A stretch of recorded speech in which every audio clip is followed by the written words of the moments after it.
welcome to The Importance of Mummies.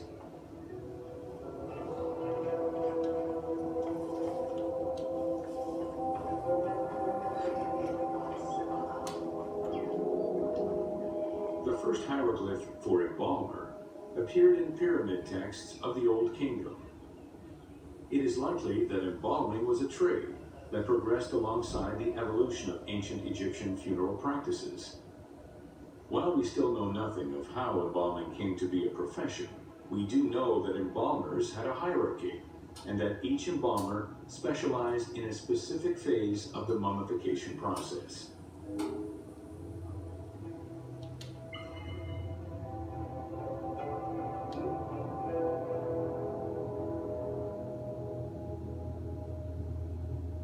Oh, I'd be the one that picks your brain out of your nose. I know. That would be my profession.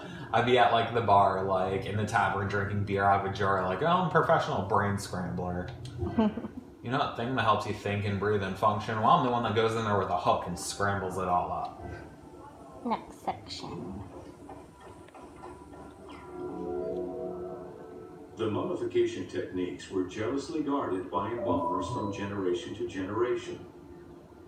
Despite their efforts, Herodotus and Diodorus discovered their methods in late antiquity, but historians were skeptical about the validity of the texts.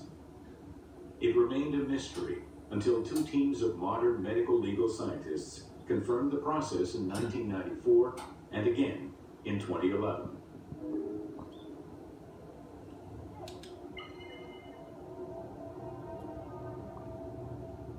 This is an embalmer's goblet from the Louvre. Oh.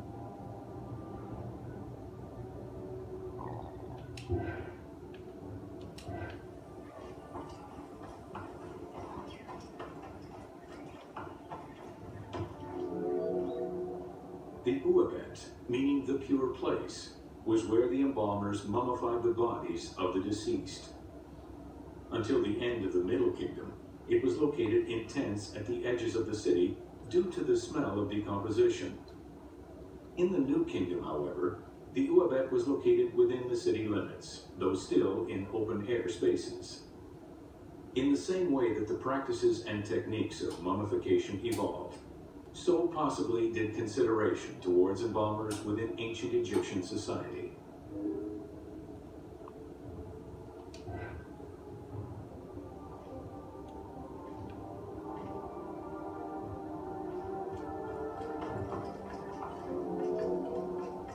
The pharaoh had access to the most elaborate of mummification rituals. The richer citizens of Egypt also enjoyed complex embalming options, though none of them allowed for the removal of the brain or viscera.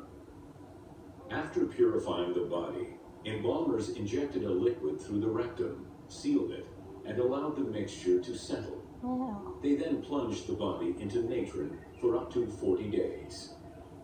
Once the body was dried, the seal was removed, and the entrails flowed out with the injected liquid, leaving the skin and bones of the deceased to be wrapped in linen and returned to the family for burial.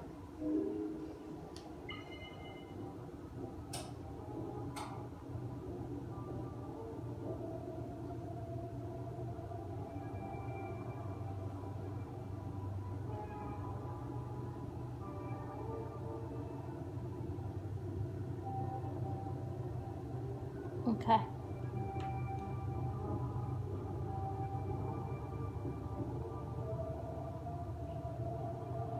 Okay. Yeah, I was just rereading that. It's crazy. So they like uncork you, basically. Yeah, so they put stuff in your butt. Yeah, and it just that dissolves everything It inside. dissolves all your bones, and then they it goos out of you. They bury you in this powdery substance here, and then just pop you like a wine cork out of your rectum, and then they all just spill out. That's gross. The least costly embalming option was for the embalmers to simply inject a product called surmaya and immerse the body in the natron for up to 40 days before handing it over to the family. For all those who could not afford any embalming process, desert burials offered a pauper's alternative to preserve the bodies of the dead.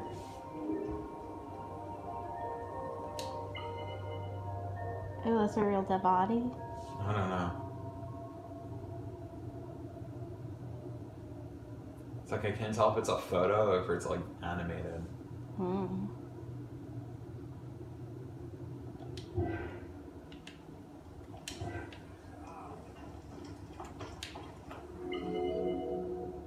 Egyptian civilization has always appealed to Westerners, even before the Greek and Roman invasions. As early as the Middle Ages, mummies discovered by travelers were often sent back to Europe. Curio cabinets, dating from the 16th and 17th centuries, usually included pharaonic artifacts in their collections.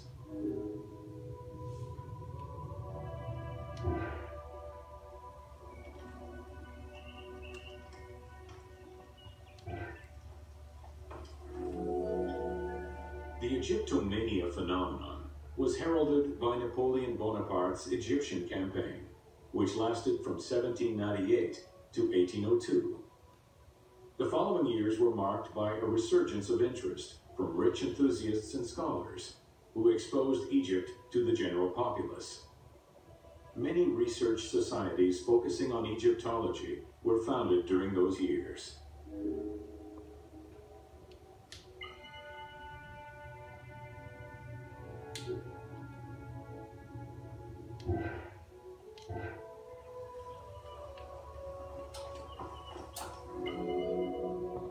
By 1868, mass tourism began in Egypt under the aegis of the Cook Agency.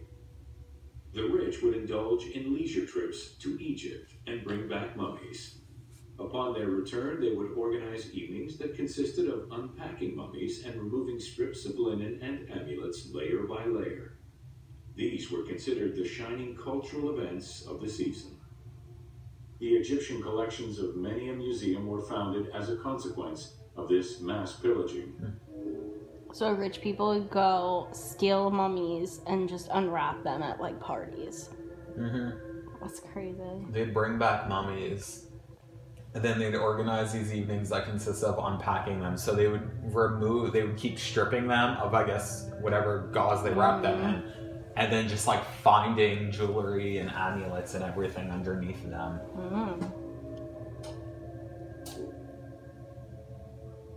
That's what you do when you don't have TV.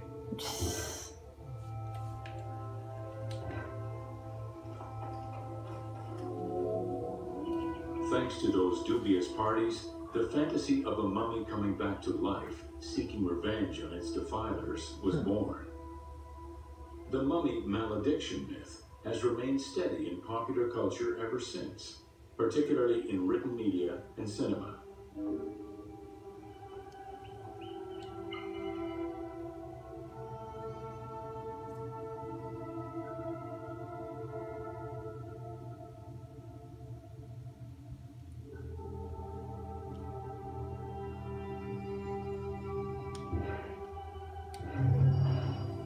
That was a cool one.